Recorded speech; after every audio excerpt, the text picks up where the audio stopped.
But and then in Tarkov, you have the whole, the guy's pushing me. Oh, sorry, one sec. Let me just button this up. Let me just. Dude, the surgery kits are so funny because you're like buttoning the things back up while the dude's mag dumping you. You just and can't all you can drop do is it on the free look. The only thing you can do is just free look, and I'm just like hoping that if I free look frantically left and right, somehow that'll dodge bullets.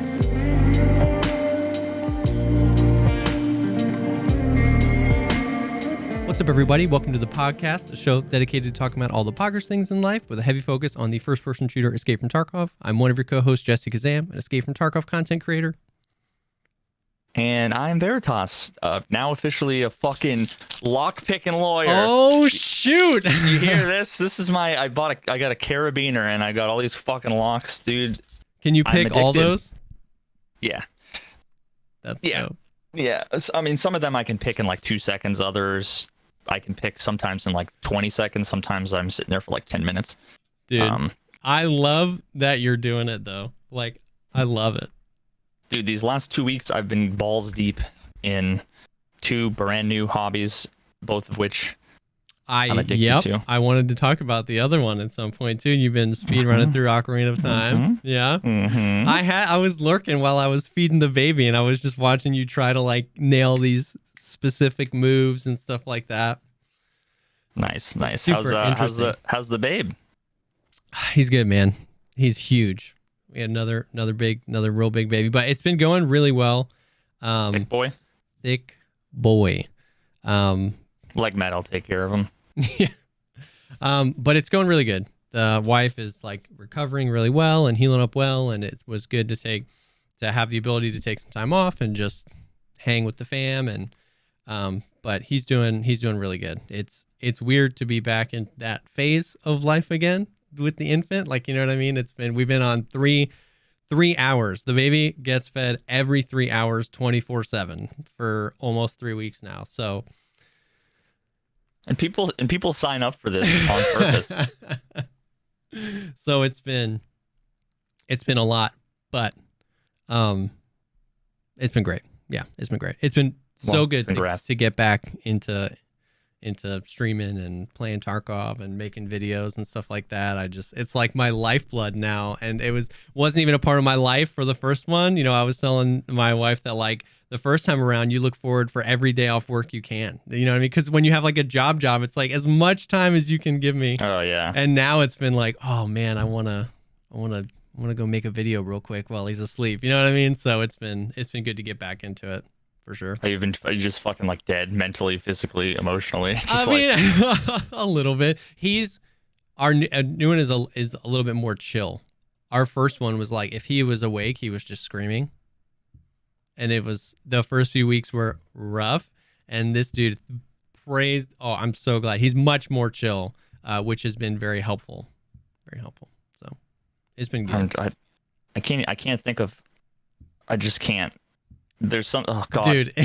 Babies, dude, I don't understand. I just don't get it. You guys parents are heroes. Dude, it really, I just feel like I want everybody to be a parent just to get the perspective. Like, not everybody wants to be a parent, not everybody should be a parent, but it's one of those things where it's like every high schooler should work in fast food to just like for a week just to gain the perspective of like, oh, they're humans, I'm human. Like, so they'll never fucking give the drive-through guy shit. Exactly. It's one of those things where it's like being a parent just necessitates fundamental life change that adds value to everything. You know what I mean? Like, and so that is, and you're in that phase again where you're in the sandpaper part of that, where you're like, you can be so mad and so frustrated, and then in an absolute nanosecond, it just completely flips. Like, he's too small and young to like know how to smile, but sometimes when he's asleep, he'll smile, and you could be like, it's 4 a.m. It's only supposed to take 20 minutes to feed him. You've been up for 2 hours, and you're super tired, and you're like, you son of a. Like, and then he smiles at you and you're just like, game over. You know what I mean? So oh my God. It's crazy. It's a crazy thing, but yeah, it's been good. I mean, everything you said rings true, but then at the same time, if you think about, like, if you were a prisoner of war for like a decade, you'd really appreciate life. You know, it'd be like if you got out, you know? Yeah. That's the thing is that you're a prisoner of war for 18 years. Yeah. Well, I mean, yeah, in a legally, yeah, financially. Legally. Yeah, I don't know. It changes so much. Like we don't talk about this all night, but like in like 2 months, he'll be sleeping almost 12 hours a night. And like from like 3 to 4 months with our first kid through like 18 months, they just don't do anything but like laugh and giggle, and like that's like really easy. That's like a section of it that's really easy where you're just chilling and you're like in a flow and you don't have to worry about it too much, and they're sleeping through the night, so you're sleeping through the night, and it's a lot. And then they go through a season of, and like we're now with our one turning 3, we're in a season where he's like full blown toddler mode, and so it's like it's seasonal. It doesn't feel like prisoner of war, at least not the whole time. The first few weeks it feels like it. I got to ask this question because I don't think I've ever actually like asked this to somebody who wasn't a parent for like 30 years or something. That it's like you're way too past the phase to really give me an honest answer. How do you know what the fuck to do, dude? In every scenario, it's just like, bro? Okay, the baby's crying. It's 2:15 in the afternoon. Is there like, I mean, maybe check his diaper. Is he hungry? When's he supposed to eat? I don't fucking know, dude. Do I have to change the oil on this thing? I have literally no idea. Yes, it's as frustrating as you think it is, and more. Like there are times where, of course, there's the natural checklist where it's like, okay, I just fed him, so he's not hungry, and I just changed his diaper. But there comes a point where you go through the list where you're like, there's literally nothing else. Just stop screaming, and they won't. What do you want, dude? What do you want? It's not that simple. Like 100%, and that's just part of it, dude. Yeah, it's exactly. Yeah, no, it's not. Yeah, we're in that space, so there's no like, oh yeah, it's easy, it's a dream. No, it can be awful and just the worst, but it can also be the best and indescribable. And yeah, it's everything. It's so hard to describe, but well, congrats. Thanks. Wish you luck, and excited to. I'm playing. I was gonna say like see how it goes, but that's like the fucking see how it goes. Implies it could go bad, and we'll just say we'll return him. You know. Fuck. I'm playing the long game, dude. We're gonna have a Scav army soon, and I'm gonna be rolling through factory with all of us, man. And it's. I mean, the more you have, the more increased chance you have to get your loot back. Is the way that you should look at. This is the longest, most expensive insurance scam. Not like real, like Tarkov insurance scam. Prep or also. Yeah, also. Real life. Also. But yeah, I mean, speaking of Tarkov, dude, there has been an insane amount of stuff. I don't even know how to quantify it all. Have you been? I noticed that you got Kappa, and now you're lock picking and doing some Ocarina of Time. Are you like kind of not done with Tarkov, but have you like transitioned? Like I got Kappa, I'm gonna go like 75% other games, having fun. I'm obviously still gonna play Tarkov, or are you just like, I just need a break for a few days now that I have Kappa or whatever? Like, so, I mean, I went through the grind of getting the last few quests, getting Kappa, and also trying to finish the latest getting Tarkov video. So it was like every minute of my fucking waking life was consumed by Tarkov. So, and I started to come up with like a dozen new things I wanted to do, get into, whatever. One of them being speedrunning for a specific reason that I'm going to be starting a whole new video series project. We'll see. I mean, I might do 0 episodes, or I might do, this might be like the thing that makes me famous. The fuck knows. But yeah, so it was kind of like, I just wanted to finish mostly the video, and kind of wanted to get Kappa around the same time, just so I could get it out of the way. have that out there and have like, because I hadn't made a video in a couple weeks. Yeah. So I just felt the pressure of like, I got to fucking put something out, and I didn't want to just like hack together a highlight video. And we had been talking about that video for even a few weeks prior to that. Like, so you've had that ruminating for a lot longer than even just a few weeks. So yeah, so I'm kind of just like, I get it. I mean, like I was playing earlier today while I was going through some footage, mostly because I have a few videos that I do want to finish.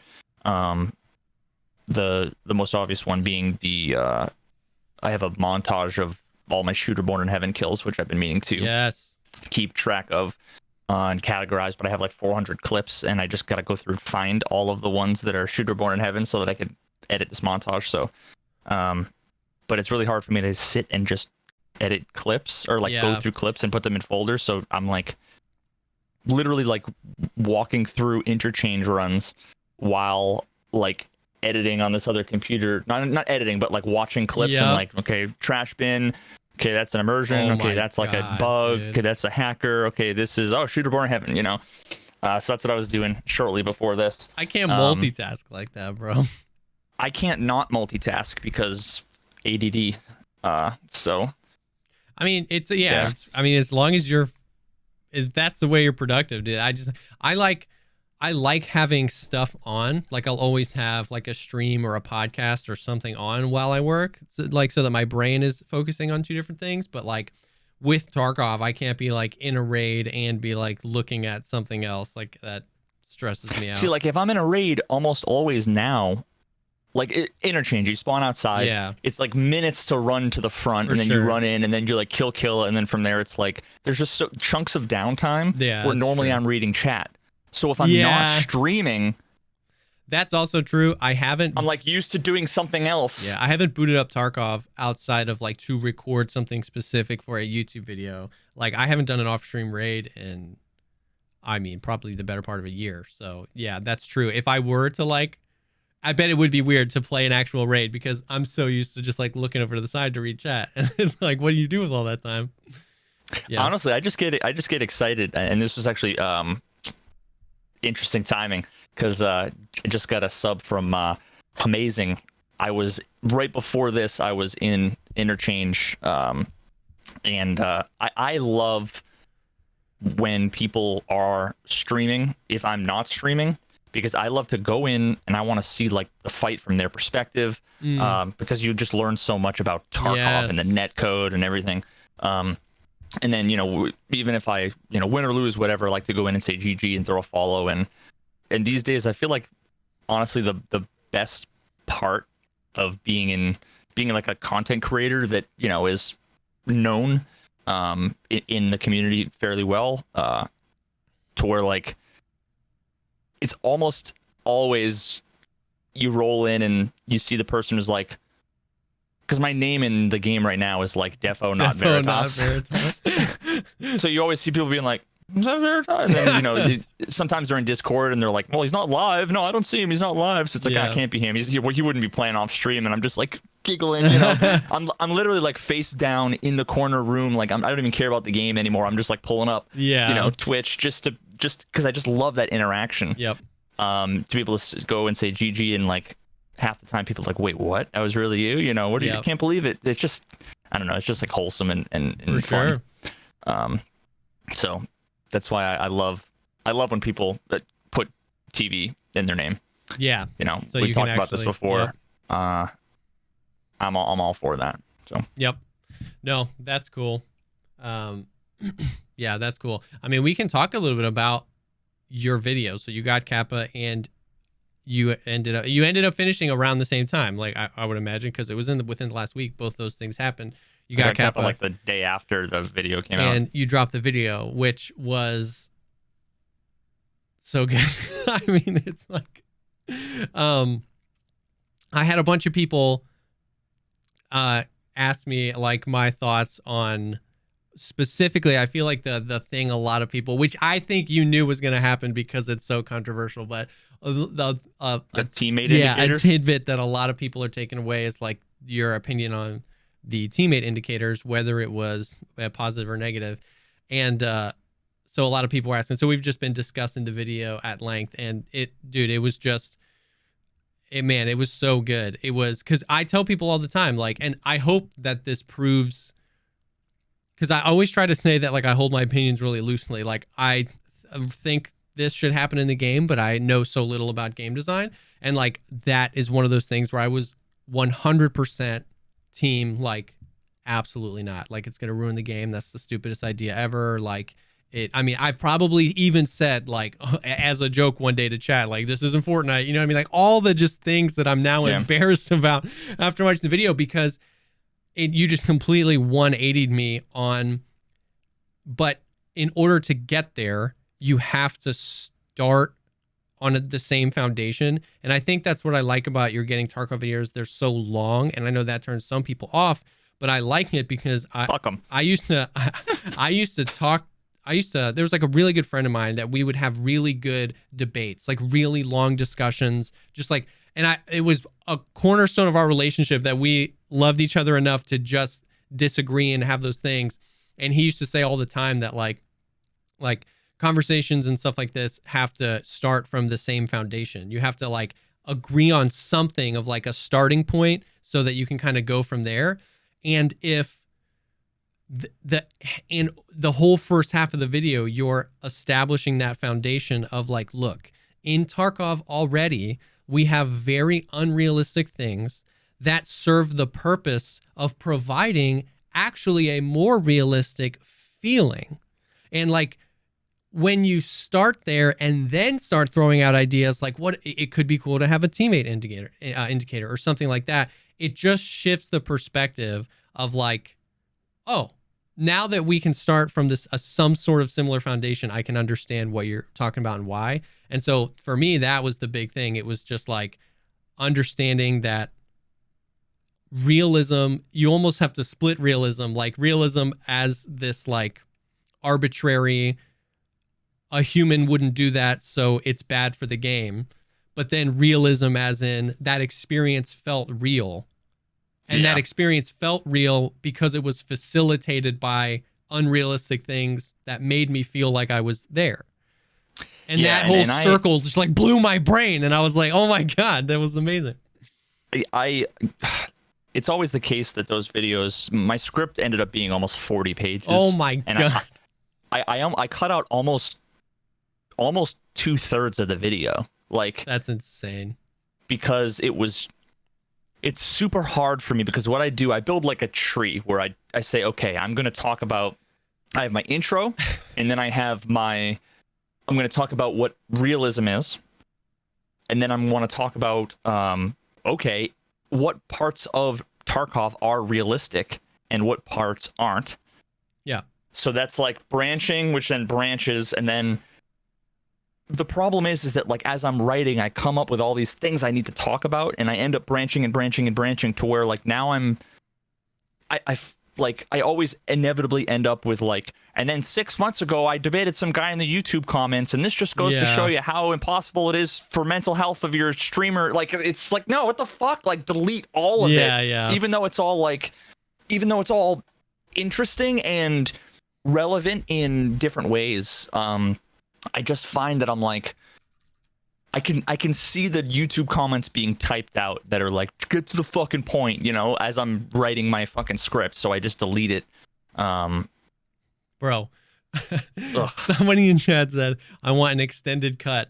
And I immediately snapped to, I swear to God, I would pay a $5 or $10 a month Patreon for the like 3-hour versions of these videos with like minimal editing. You know how tons of people do that? It's like a podcast, and it's like, if you want to watch the rest, come over here. I was like, oh, dude, I would pay money for the whole thing, baby. Like, because you could filter out everybody that wouldn't want it. You know what I mean? Yeah. And I'm not saying you should. I'm just saying that somebody put that in, and I was like, oh my God, I would do it. I would watch the full cut. Like, so a few of the major things that I did cut out, and the problem is that because I write them over the course of like a month, I have these ideas in my head, and because they're so long, I move stuff around to make it more logically coherent once I start to formulate.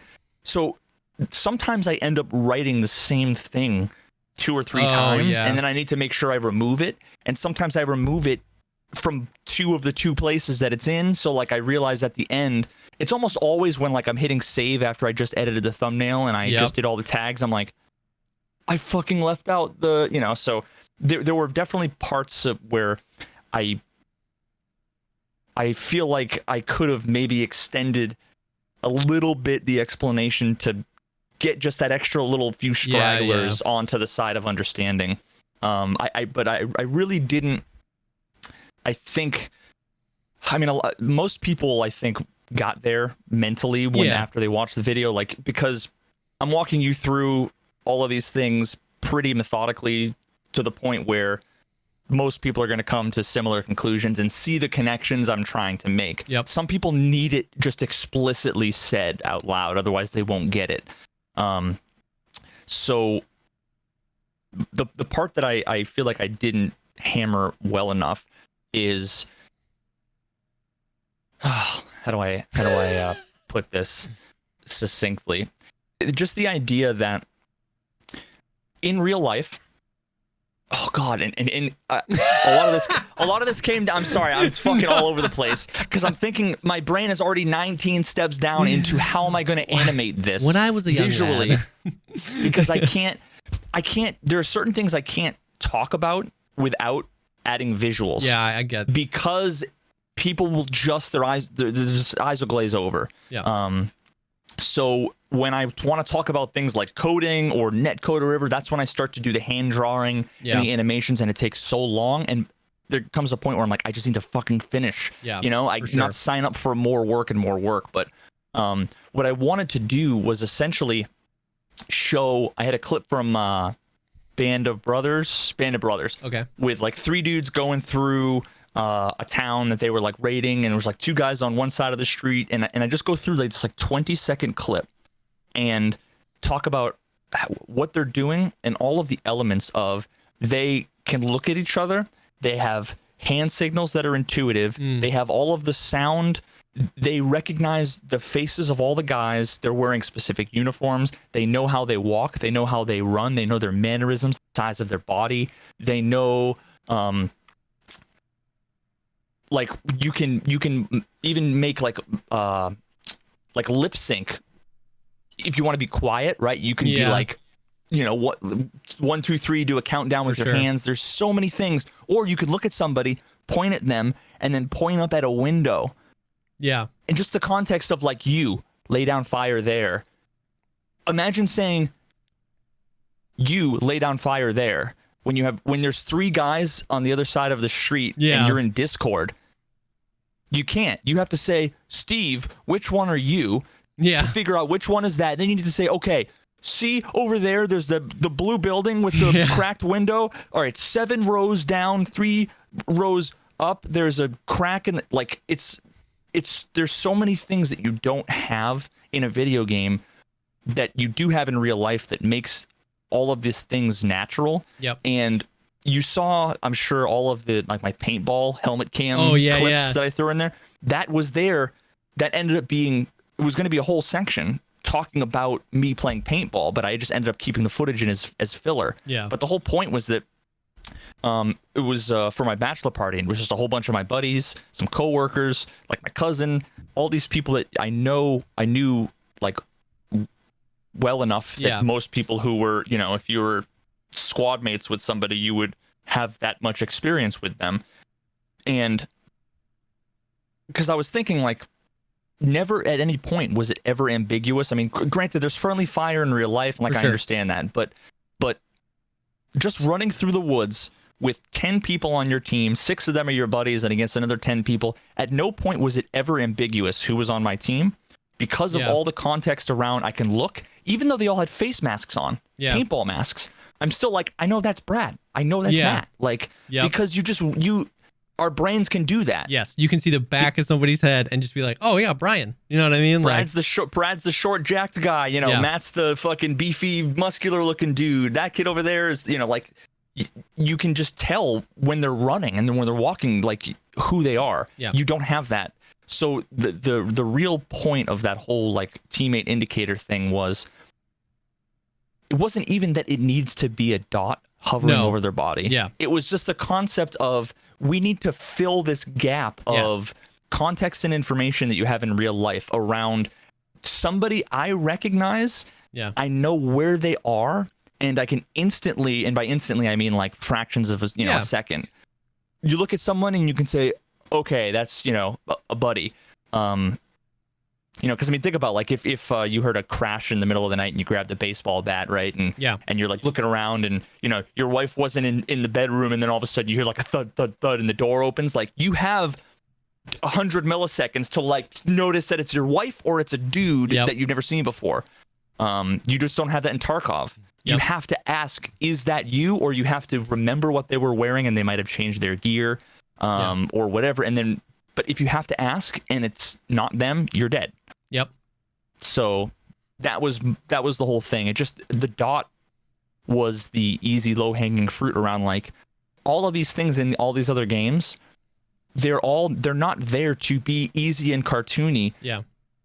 Most people don't realize that a lot of these AAA companies, they have actual fucking like game designers and UX people that think about like designing features and making them work. So like having a mini map and having the indicators and all that stuff, like it's not, they're there for a reason. Yep. And some of them would work in Tarkov, some of them might not, but it's so frustrating when you can say, if I don't preface it with 40 minutes of, here's all the stuff we can all agree on, here's all the stuff we can write, okay, cool, and slip this other thing in for them to be like, oh, well, okay. 100%. Then I say, imagine teammate indicators, and I'm like, fuck no, 100%. No, and it's like, you've already lost the discussion. Exactly. That's exactly what I was saying. Like, you spend so much time, and I'm sure it's infuriating for you, but it's so necessary to like disarm people by and I love that you talked about that walking. You kind of described the whole like walking something to its logical conclusion, because that, just doing that debunks so much of all these like real, controversial topics in Tarkov, the whole realism thing and everything. It's like, exactly, just if you walk everything slowly to its logical conclusion and everybody's like, well, yeah, I'm not an idiot. Of course I agree with that. I'm not dumb. Of course I agree with that. And then you're like, so by all of this logic, this would make sense, right? And they're like, I don't want to like that, but now I don't know that I cannot like it because my brain hurts. And exactly, it doesn't have to be this way. It doesn't have to be exactly what I'm saying, but yeah, it's reminding that, I mean, just the whole fundamentals of it is that just the whole unrealistic mechanics facilitate a more realistic feeling experience, because when I get shot in the legs, I, the gamer, don't feel that it's my left leg or my right leg. I need to go tab, health. My left leg is bleeding heavily. You know what I mean? Like, you look at a literal human diagram pop up on screen where people are like, fucking HUD elements, no, never have a. They would much rather see a body with green and red and orange fucking colors take up the upper left-hand corner of their screen than a tiny fucking dot in the center of mass of a player when they're in your line of sight. Exactly. It's like, which is why I walk through all of the things about like, and another part that I had to take out, but I did allude to it. I leave like breadcrumbs in here because I hope that some people will like just get there automatically. Put it together, But when I'm talking about, oh fuck, what was it? Something having to do. The not slippery slope, but the argument where you can argument ad absurdum, where you can basically like, if you can ask questions and realize that it's ridiculous, then you can kind of make your point. So what I wanted to do was basically say, like, a perfect world would be someone says realism is good, and I say, okay. Mm-hmm. Always? And they go, yeah, always. Okay. Crohn's disease. Oh, well, not that. Okay. Well, now we've just established that it's not everything. It's not always good. Fine. It's not everything. Okay. Now that we've established it's not everything, the next logical thing we do is then say, how can we know it's good? Because we can no longer say realism, good, not realism, bad. Exactly. now we know that there's some other, either like there's something else additional, or there's something else completely that we need to look to solve this. So then that's also when I bring up so you'd agree that realism is also not good, or realism is not necessarily good. There are instances of realism that are bad. And then like when I talk about the backpack inventory system, it's like that's an obvious thing where it's like, well, how else are you gonna fucking do it in a game? Yeah. Like make it so that you have like a flashlight and you have to move shit out of the way with what, like fucking Oculus Rift controller? Like how else are you gonna go through a bag of junk? Like make it a grid that you can just fucking throw shit in. Yep. If you agree that that's like okay, well then now you've agreed that you can take realistic things and abstract them to game mechanics. Yes, exactly. That was the whole thing. Abstracted to an unrealistic thing that serves to actually push your feeling back into realism. It's a circle, and it's really necessary that we quantify what each of those steps in the circle are, because if we don't, then we get locked into, this has been my favorite thing since the video, when people are like, dude, player indicators would absolutely ruin the game. It's so unrealistic. And it's like, so it's that whole thing. It's, you actually don't believe, I know that you don't believe that realism is always good, but you think that realism is always good. So by saying a teammate indicator is unrealistic, you're defending a playstyle that would require me to ask another grown human from 40 feet away to wiggle at me. Yeah. In a firefight. Like, that's the realism you're defending. Wiggle, jump, crouch, prone. Oh, that's you. My buddy, my homie, my pal. You know what I mean? It's like except some people would argue then you should memorize what your teammates are wearing. Yeah. And you need to know exactly where and you need to communicate where you're going and all this stuff. And it's like, sure, you can do that, but again, because we don't have like having VoIP, like location-based audio, that would, like that right there, even without a teammate indicator, VoIP would instantly get us 70% of the way there, right? Because then you could say, Steve, cool, like, and then also, what would get us the rest of the way if your fucking mouth moved? And I was gonna do, I literally had a thing where I was like, I had a whole segment where I talked about VoIP, and I was gonna talk about the fucking Star Citizen, and I had to cut that out because I'm like, all these people are gonna be like, what the fuck are you talking about, dude? What is this stupid game? So I have to be like, oh, look, pretty shiny lights, flickery things. Like, don't click away from the video. And the whole, like, you have to memorize what your character is looking like. It's like, there are 17 quests that require you to wear very specific loadouts. So if I'm playing with Johnny, my friend, who's doing the Untar quest, and I roll up on a 2-man doing the Untar quest on Shoreline, is it my fault that I didn't memorize that?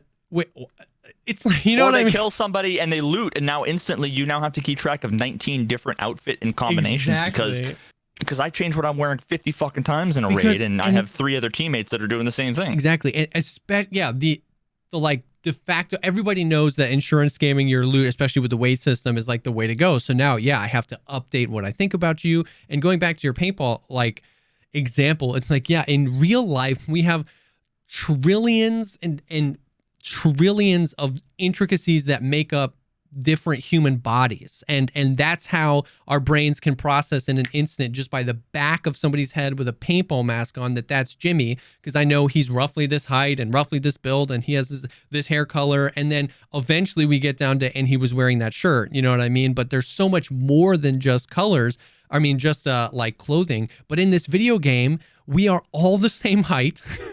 There are 6 faces and like 12 outfits. Yeah. And we all run the same. It's either late game and everybody runs the same meta gear, or it's early game and there's 14 quests that require us all to run the same early game gear. And so that assumes you can even see the gear. Like, so much of them, like, so much of it looks the same. Like 3 of the jackets and hoodies, they're all dark. And think about the combinations of 27 different fucking rigs on top of different shirts, on top of different armors. Yeah. It's like, everybody is just a fucking like generic military guy. Yes. You know? Exactly. So I mean, if I played with, like, let's say it was like me and you and like geeks or something, and we had like a elite squad, I'm sure if we played together for dozens of hours, we would have call outs and we would be much better. For sure. At, like, so there's no, that's the other thing I didn't want to get into, but because I just didn't even want to like raise the discussion. The whole idea of like, I don't want to diminish that there is skill and tactics involved and communication that can help, but all that is that you're actually like devoting all of your skill, time, and effort into a deficiency in the design. Yes, 100%. You know, you shouldn't have to. And if there was these things, then you could take it to the next level, and you'd be 100 times better than everybody else who just was okay at. Yeah, you know. I was gonna say, I agree. If they added it, it wouldn't make it less skillful. Like a really good duo or a really good squad would really still have to spend a lot of time creating call outs for specific places on the map, and you would have to create a communication style between you. Like that indicator wouldn't take that away. All the indicator would do is remove the unnecessary murder of like, oh, I thought you meant that building. You know what I mean? Like you said, third story, there's 4 buildings around. You were facing that way, you thought I was facing that way. It's like, you know, it's just it wouldn't remove the skill in being like, okay, let's create really good call outs for all of these. It would just help you not just react and shoot your buddy in the face. And then it'll also make sense in the future if with karma and with VoIP and with all this other 100%. stuff where like if you roll up on somebody, let's say they're doing a quest, you decide you want to help them, right? Like you go up to them, you hit the little fucking Y button. It's like, want a party? They go, yes, boom. Now you are a team. Yep. So now what the game has done is it says, you know their face. Yeah. You recognize them. Maybe it's a delay of, you know, however long. But it's not that it even makes it easy, and it's not even that it makes it like autopilot, because you saw all the clips when I was playing Insurgency. How many fucking my teammates I killed. Yeah. Because it's happened so fast that there were times where I would shoot somebody and then I would then become like cognizant of the dot, which is exactly what would happen, you know, if someone fucking comes around the corner and you pop off around, you're like, oh, I'm sorry. Yep. Like, yep. oh, there'd still be room, and people would still team kill with poor communication. Like it doesn't put the game on easy mode. It would still, if I'm up on third story dorms and you don't tell me you're coming, and I know that there's a 2-man of enemies down here, and you rush up the stairs, I'm gonna shoot you, and I'm gonna be like, you should have called that out because I shot before the little indicator popped up. But if you called it out and I was a little bit unsure of what you said, I might be a little hesitant, see the dot, and be like, oh, okay, that's what you meant. Like I love these metaphors. Like imagine if like all the things that the game does for you, people are like, I don't want the game to do it. Okay, so then let's say when you hit R to reload, you have to control with like your hand. Yeah, like okay, that I'm one gonna game. put this in my pocket, grab another mag, like all the things the game does for you. Yeah. And you hit a button and it's like tourniquet.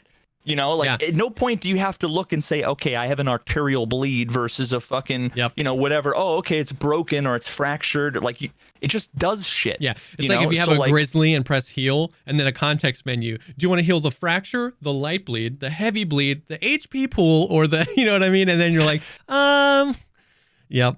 It becomes a WebMD article every fucking time. Or reloading. If you have like the game, we take for granted that the game does this. If you have 6 rigs, if you have 6 mags in your rig, one of them has a full 30 rounds and all the rest are like a salad, and you just press R, it reloads to the 30. But if you've been in like 3 fights and you're like hightailing it to go heal, and then you look down at your rig, you'd be like, which one is the full one? You'd be fucking feeling around. I mean, I watched a bunch of footage. There was that one clip that I had a whole bunch of footage I wanted to put in there, but I just didn't want to get like flagged or demonetized. But that one clip where the guy was in the woods in a fight with I think 3 Taliban dudes. And it's like actual fucking combat footage, and you hear the guy being like, I'm reloading, fucking kill that guy, and you're like, I gotta from the corner. He's like, fuck you. And it's like, holy shit, I can imagine. That's what I would, I would be so fucking pissed. Yep. But then you see them fucking roll through and just straight up, like in the rest of the video, I had it linked in the description, murk those guys. But you realize, like, the guy's on his side popping off rounds. He's like, puts the gun on the ground just to take out the mag and like shuffles around, and he just leaves the fucking mag there. It's like, because I'm gonna die if I don't do this thing in the time that I need to do it. Fuck every other bullshit. Yep. And then in Tarkov, you have the whole, the guy's pushing me. Oh, sorry, one sec. Let me just button this up. Let me just dude, the surgery kits are so funny because you're like buttoning the things back up while the dude's mag dumping you. You just can't drop it on the free look. The only thing you can do is just free look, and I'm just like hoping that if I free look frantically left and right, somehow that'll dodge bullets. Confuses them. Because it's the only fucking thing you can do. Dude, it's so funny. Yeah. You can't just drop it. Dude, when you were talking about when you're talking about VoIP, and you were just like, this is conversation over. Like, it's turn it off. GG's done. But like it was so, the little bomb you dropped where you went to the menu and you were like, the ability to turn up and down the volume of VoIP has been in the game longer than you've been playing it. So shut up about it.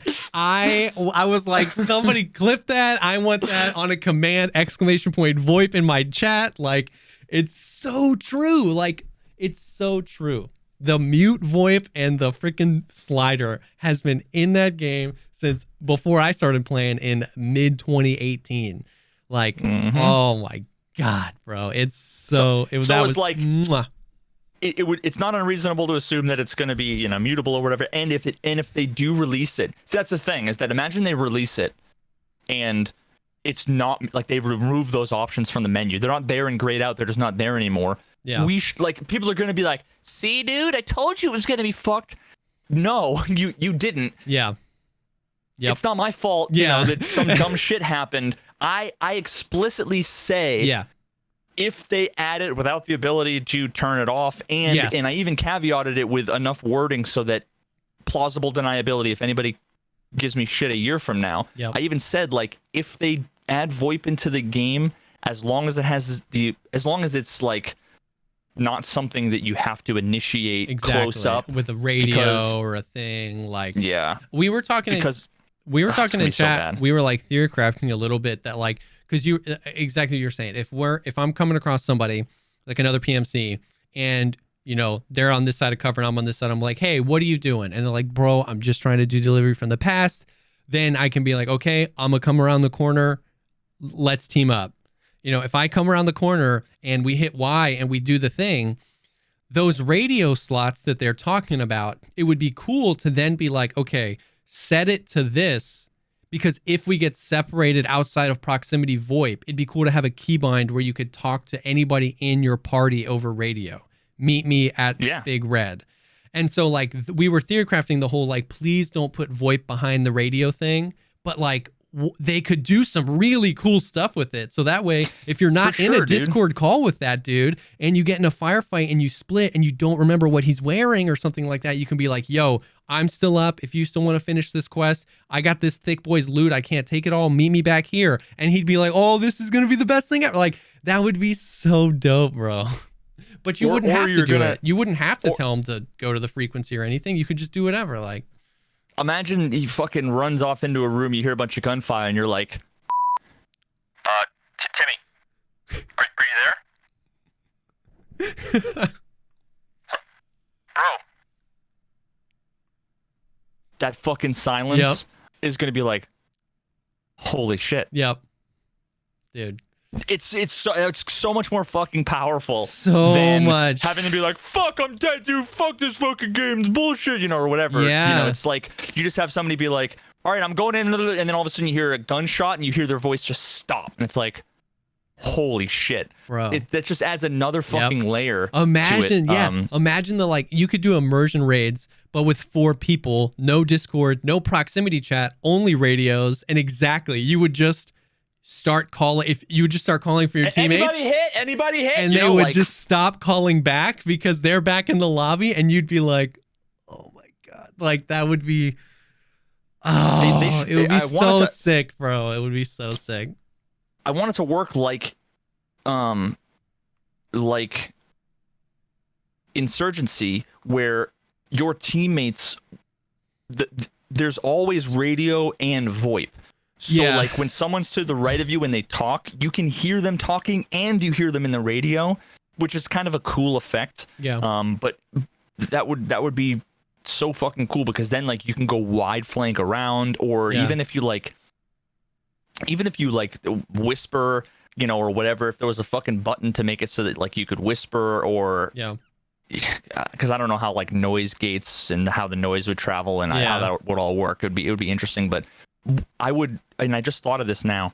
I think the perfect thing that they could do if they introduce VoIP and Karma or whatever is one more new hand signal.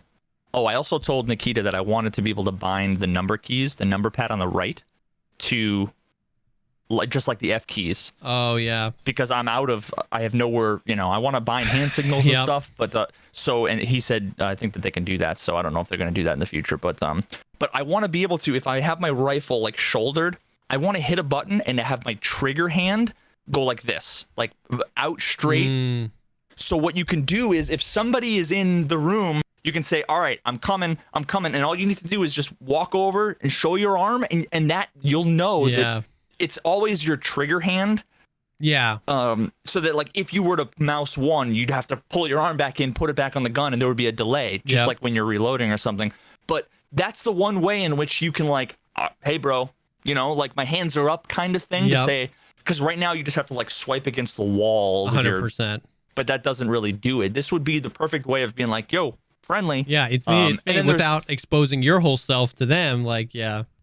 And then there's a clip in the raid video. I don't know if I ended up. I had a whole 20-minute segment all breaking down the raid series videos and all the things we can learn from that. But there's one point where a dude fucking flanks around at the end of a hallway. It looks like it's like dorms or something. But he fucking flanks around and just murks these guys. Oh, it's that one scene where he goes in with like an AK-74U or something. It sounds like a shotgun too. He just goes poof, poof, and he just shoots all the guys in the back. Yep. And then he like walks to the door and he's like, and his buddies are down there. He's like, yeah, it's me. It's me. Don't you know, me. like. Yep. But you need to be able to do that. And 100%. people are like, well, there's already like a thumbs up or a wave. I'm like, you need to be like, 100. Yeah. And you expose like your face to the person. Yep. Like you're just missing the fucking point. Like there needs to be some way, like to do these things. And it'd be so fucking sick. It would make all the firefights cooler, because once again, it wouldn't lower the skill gap of like squads. It would make it more immersive, because like me and a few people, me and Desmond, me and Sealable, like have put hundreds and hundreds of hours into our duos, and you'd think that we would team kill less, but what happens is the better we are at communicating with each other, and the better we are at knowing what the other's doing, the more complicated maneuvers we want to make. And then that introduces new places to miscommunicate, because instead of like when you play with a duo for somebody the first time, you're basically just stuck to each other and it's like firefights. You know what I mean? But I played with Sealable for 1,000 hours. As soon as we hear a gunfight, he goes, I'm going second. I say, I'm going out and around. And we kind of know what each other's talking about. And with a few of these things, with the hand wave and with the indicator, it would just make us a little bit more confident to execute that. And those wouldn't be bad things, because if you're a 2-man doing that against the 3-man that's doing that, these firefights start to get a whole lot more engaging than the ones we have now, where it's like we're both just ADing through a doorway until one of us falls over dead. Like, it would be cool. Yeah. Oh man. Hell yeah. Yeah, it'd be dope. So it was a good video. It was great theory crafting. It was great talking about how, once again, I feel like that was the thing that I want. You know what I mean? I tell people to go watch the video for that. It's not the player indicator. It's not VoIP. It's not anything. It's just the understanding that we need unrealistic things to provide us with a realistic experience. We need things that, you know, we reverse engineer a backpack. It's not a grid. It's just a backpack, but we have to reverse engineer that into something that's playable and makes me feel like I have a backpack. This is a big backpack. Big backpacks fit more than small backpacks.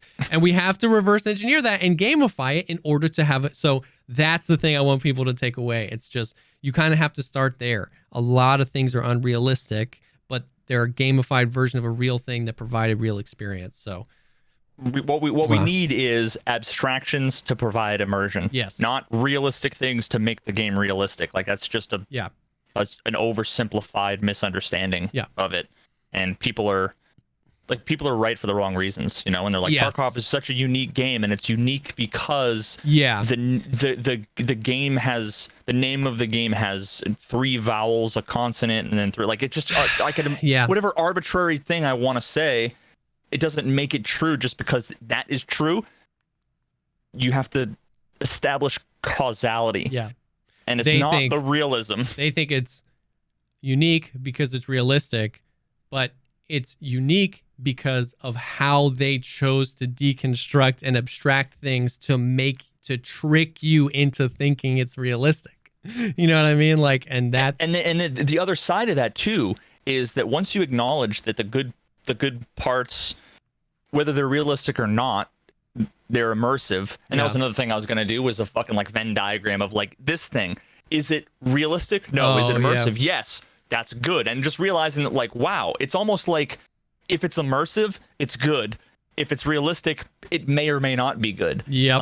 But what that allows us to do is then establish, like, when things go wrong, you can have a valid criticism of a shortcoming of the game by saying that ruined my immersion and it was a bad design because I had to wait 4 seconds to button up my thing and put it in my pocket while a guy was rushing me with a fucking knife. You know, like, obviously that's silly, but unfortunately people would say, oh, well, they'd fall back on the hardcore. Well, you know, you should have known. You need to be better and know that you should have a 9-second lead time on every fucking animation because it's uncancelable.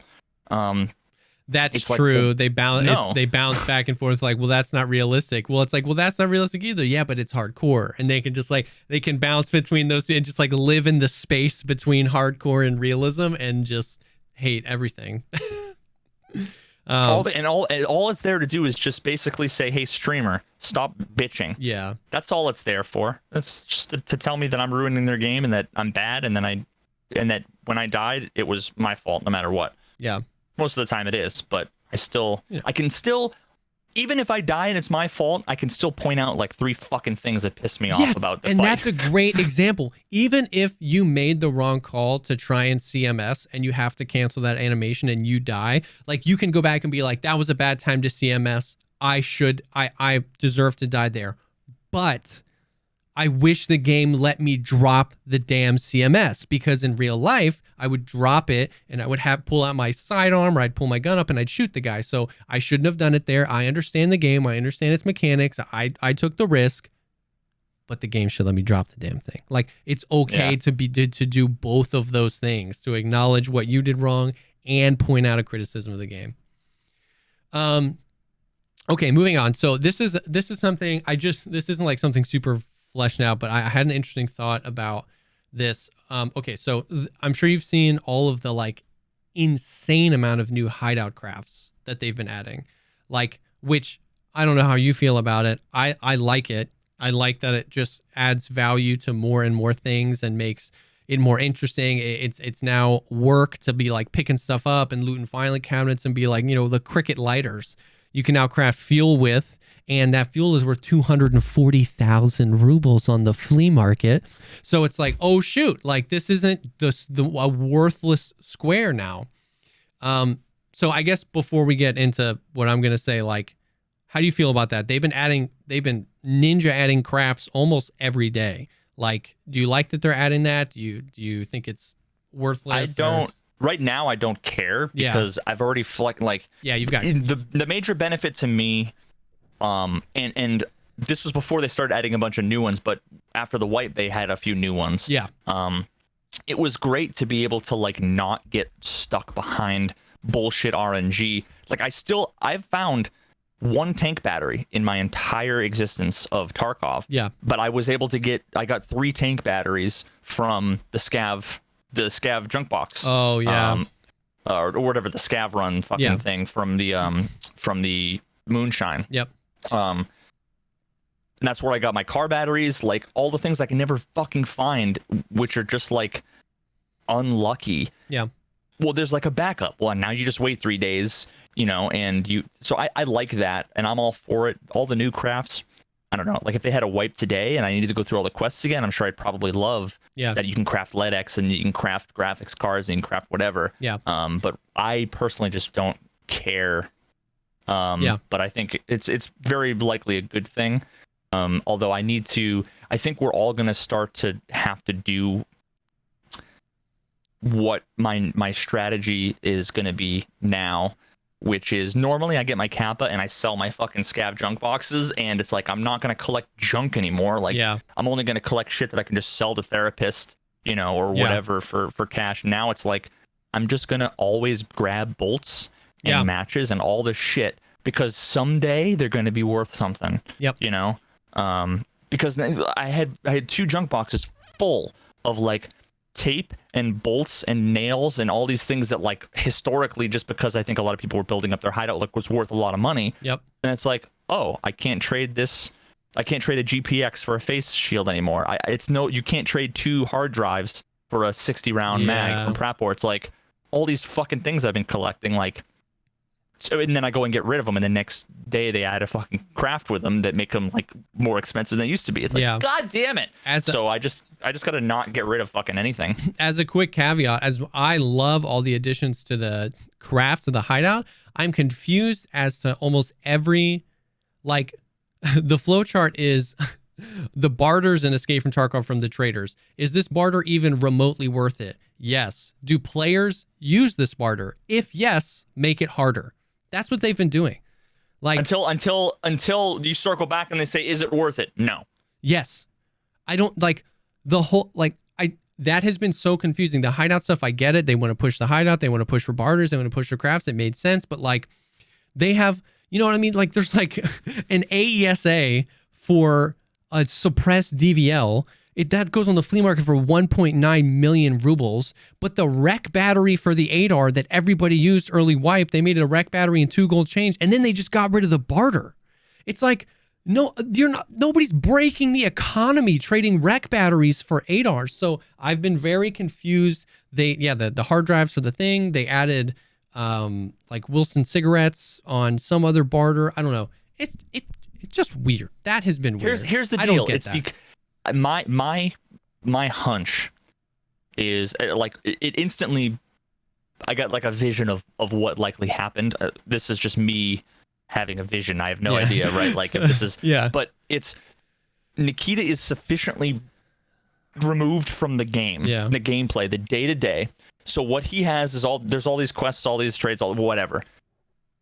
Usually, either people on Reddit or in like a Discord call with content creators or whatever, it's going to come up like, hey, everybody's bitching about not being able to find 1 million tank batteries. Can we like reduce it down? So that's when you either get like a quest change to make it so that you only need like 1 instead of 3, or they add a craft for it.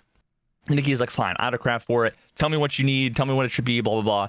And then come up with something fairly reasonable that ends up being like a good value, because that's the whole point. Like, I'm not going to, why would I save up 12 individual dollars to buy something that I can buy for, or why would I save up $12 to buy a thing when I can buy another thing for $5 that I can trade for the thing, right? Thing, it's like, so what happens is like he puts the trade in or he puts the craft in, and then all of a sudden all of these prices of the things that you need, they rise. Yeah.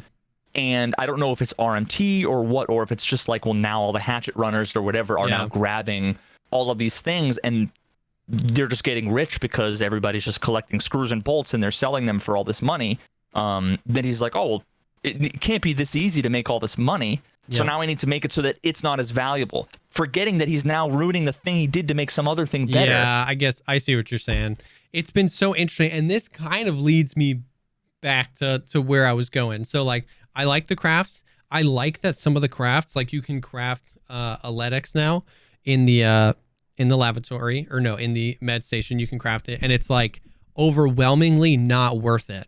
And I like that, because if you don't like to play Shoreline, like when it's you're the shitty way out. When you're grinding your hideout up and you are losing the RNG and you're so frustrated, it's like, it's another option. It's not going to be spammed. Like, people aren't going to be just every day, let me log on, buy everything I need off the flea market, craft a LEDX, and then sell it for twice that I paid for. It's the opposite. You're paying 2 to 3 times what the LEDX is for, but it's an option. So I actually love that. But what I guess the barter needs to be high value. The quest items should be low value. Yes. But what I was saying is, like, I don't know how to nuance this, because I don't want to get into the weeds of this again, but I just had the thought that, like, the flea market seems to be becoming the value of the flea market seems to be adding less, because I can craft a bunch of stuff now. Like, they added the flea market. Everything that needed to be found for a quest, you just bought off the flea market. They added found in raid. So now that you can't, when you buy something off the flea market, it's not a thing. So then they're re-adding crafts so that you, like...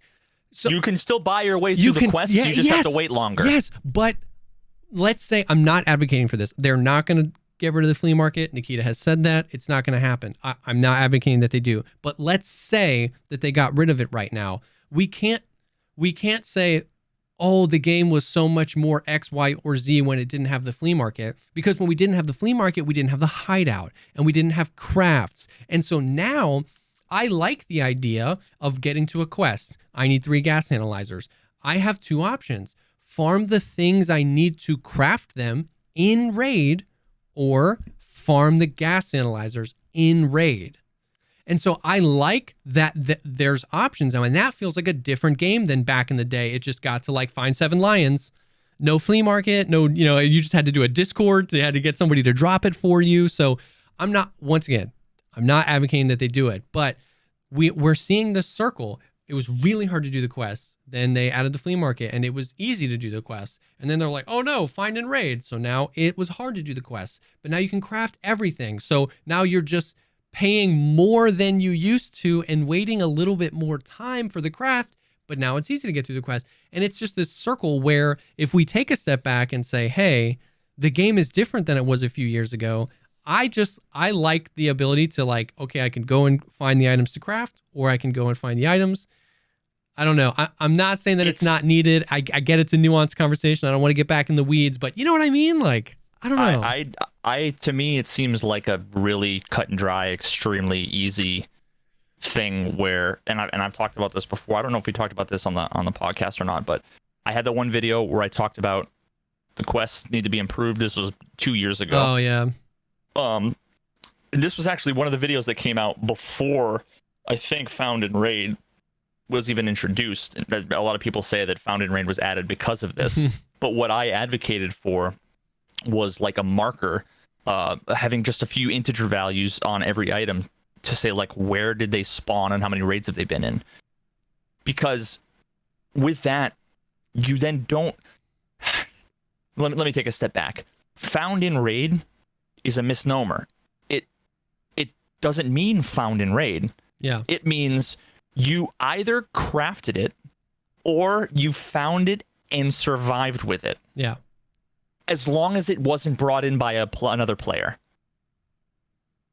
It's not. It doesn't mean found in raid. Yes. Oh, yeah. There are things that you can find in raid. Yes. Like if there's a Venn diagram of things that you can literally that you can pick up in a raid, and then the things that count as find in raid, it's a small circle inside of a big circle. Yep. So the name is just shitty. Which complicates the whole thing. It shouldn't be found in raid. We need to stop thinking about it from that perspective. Stop thinking about it as found in raid. Why do I need these things? Let's think about it. Why do I need these things? Prep War for debut. I always come back to this because it's the first fucking quest. Yep. Originally, it was, you needed shotguns, and then it needed to be like found in raid shotguns. It's like the whole point of the quest is to kill like the riffraff in customs and prove it to me by bringing me their gun. So why do I have to find 3 particular kinds of guns? Yeah. What if I kill them and they all have SKSs? Now my immersion is broken because I cannot prove to you I killed them unless I buy the shotguns from you and then hand them to you. Like, it doesn't make any sense. Yeah. So if you made it so that if I killed them and each one of their guns was, it would, like, the spawn indicator would be AI Scav, and the map spawn would be customs. Now any gun that spawned on an AI Scav on customs, you're allowed to turn in. Yeah. Problem solved. Like, you can do that, and then the other side of it is the golden pocket watch. Those items never affect the economy, and you don't have to deal with the RNG of the item. You just have to deal with the RNG of all the other chaos around. Every time I go there, I die because there's people, so maybe you should wait longer or whatever, but you can always do it if you're smart. Yeah. You won't ever be prevented from completing a quest because you're unlucky. The Band-Aid is, I can get that bullshit item found in raid by waiting 4 days and crafting it. Well, no, make me do the thing. Just make it so that it's not RNG dependent, i.e. make it an item that you can't buy or sell. You don't have to worry about RMT anymore because you can't sell the golden pocket watch for real money, right? Like, that's the so solution true. to the problem is take found in raid and flush it down the toilet and implement a system that makes sense, which is, where did you get the item? Where did you get it from? And because then it can say, kill 5 PMCs and hand over their guns. Mm-hmm. Cool. Well, now it's like found in raid from PMC. It's its own particular thing. And all it is because it was brought into a raid from this PMC on, like, the last map it was brought into was Factory. Yeah. And the gun originally spawned on Prapor level 3, reset 24 hours ago or whatever, but it doesn't matter. That's ignored. The fact is that it was brought into raid by a PMC, and you have it. That proves it. It would be interesting too, because all that could be done on the back end, like that. None of that information had to be shown to you. It could, like, how when you have a quest item, it's that little yellow check mark. It could just present that, and if you hover over it, it'll just tell you like what quest it's related to. You know what I mean? So instead of presenting you with like PMC gun from customs, like, that's a lot. It could just be like, you need this. And when you hover over it, it's like chumming. And then you go, like I can turn this into or whatever. You know what I mean? Like, that would be super interesting. I definitely agree. This is definitely one of those, like, we can't work too hard about fixing the Band-Aid. We have to fix the quest, which I'm sure Nikita just like rolls over every time we talk about this, because he's thinking these aren't even the main story quests. These are all going to eventually be side quests, but it definitely makes sense. Just as long as those don't have the same 100%. fundamental problems. But yes, that's all. Like, I'm fine accepting we're going to redo it all. Okay, great. Yeah. Just like fucking ask me first. Yeah. Like, and I don't mean that like you need to run it by me first, but like, no, I get it. I want, because sometimes the whole, I feel like we're missing the forest for the trees. It's not clear, like, the point I'm trying to make. So it's like, give me an example of one you're looking to do before you do it, and then let me tell you, because I can tell you if it. Yeah. Like, oh shit! Well, that's the perfect quest. Totally new, totally different. Great. Like, now make all the quests like that, and I'll shut the fuck up about it. But if it's like, cool, now you have to get 17 things found in raid on this other map, and it's better designed because it's these things, and it's on this map. It's like, it's just it's a different flavor of the same shitty ice cream. Yep.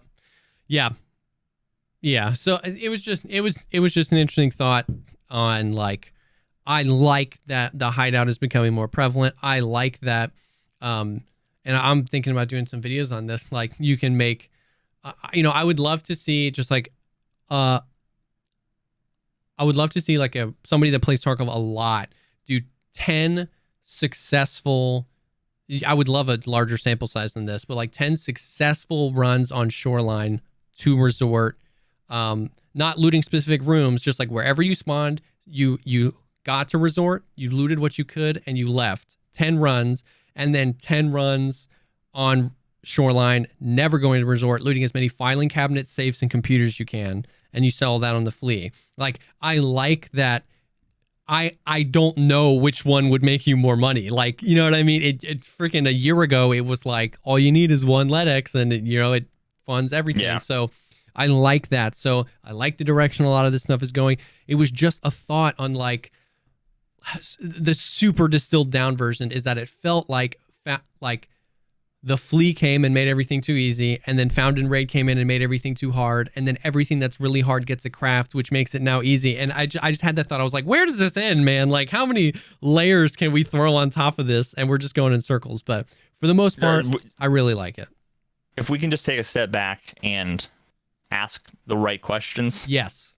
Why do you want this item, Prapor? Yeah. Then it answers themselves. To me, it makes sense that things you should find should be in the environment, and they're like lore based. Even I don't care if they're instanced like the pocket watch. That's fine. Yeah. I think crafting should be a way to guarantee. Like, it's, to me, from a game design perspective, crafting has utility. If I can make 1,000 rounds of 8.56A1. Yeah. In the hideout, then that means that like I'm going to craft things I'm going to use. Yes. I'm going to find the things I need them to find. Yep. That, like, I'm the military guy. I'm going out with the gun and shooting the people and getting the thing. Yep.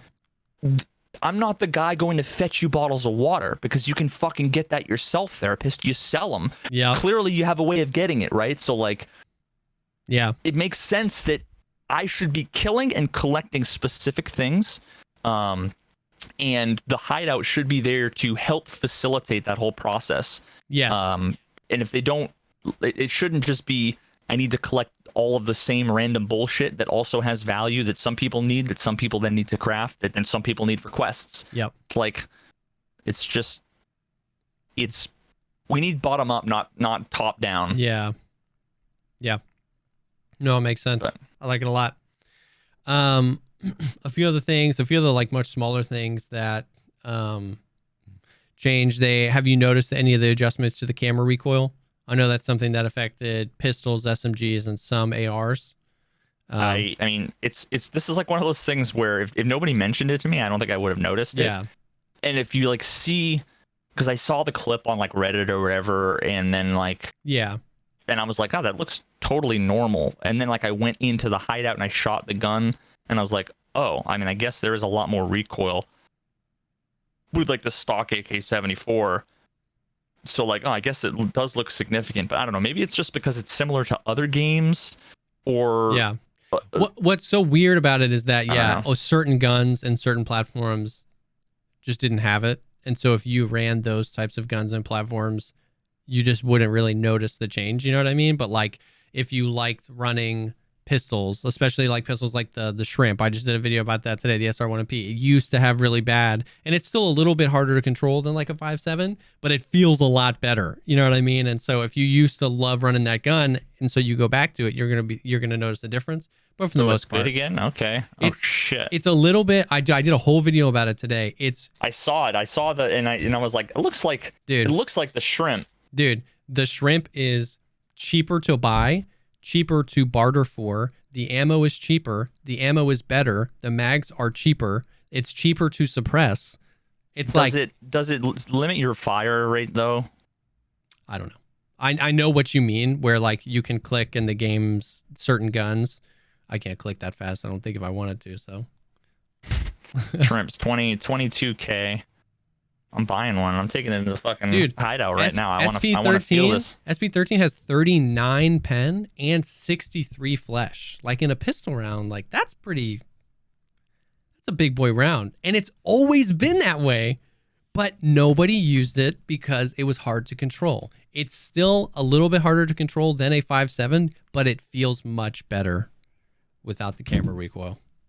Yeah, I mean, the reason why I think at least I stopped using pretty much all pistols was there's a number of different reasons, and unless I went back and did like side by sides on all my footage back in the day, I don't know if it's just because like now people are good, and back in the day it was just much smaller population, and half of them were just like dads, like dad gamers, and like not super fucking good. So it just like you could roll over them. But part of me, like my gut reaction, is that because the movement speed and the jitteriness seems like it's gone up, so I just don't feel confident tapping heads anymore because people are just like I even have videos where I'm like literally just so nonchalantly and confidently just going tap on the head, and now it's like people are just fucking ADing all over the place. And again, I don't know if that's actually like if it's a change in me, a change in the player base, or a change in the game.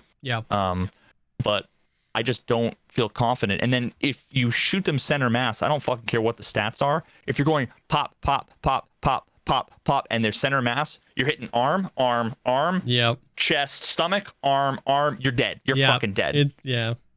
It's true.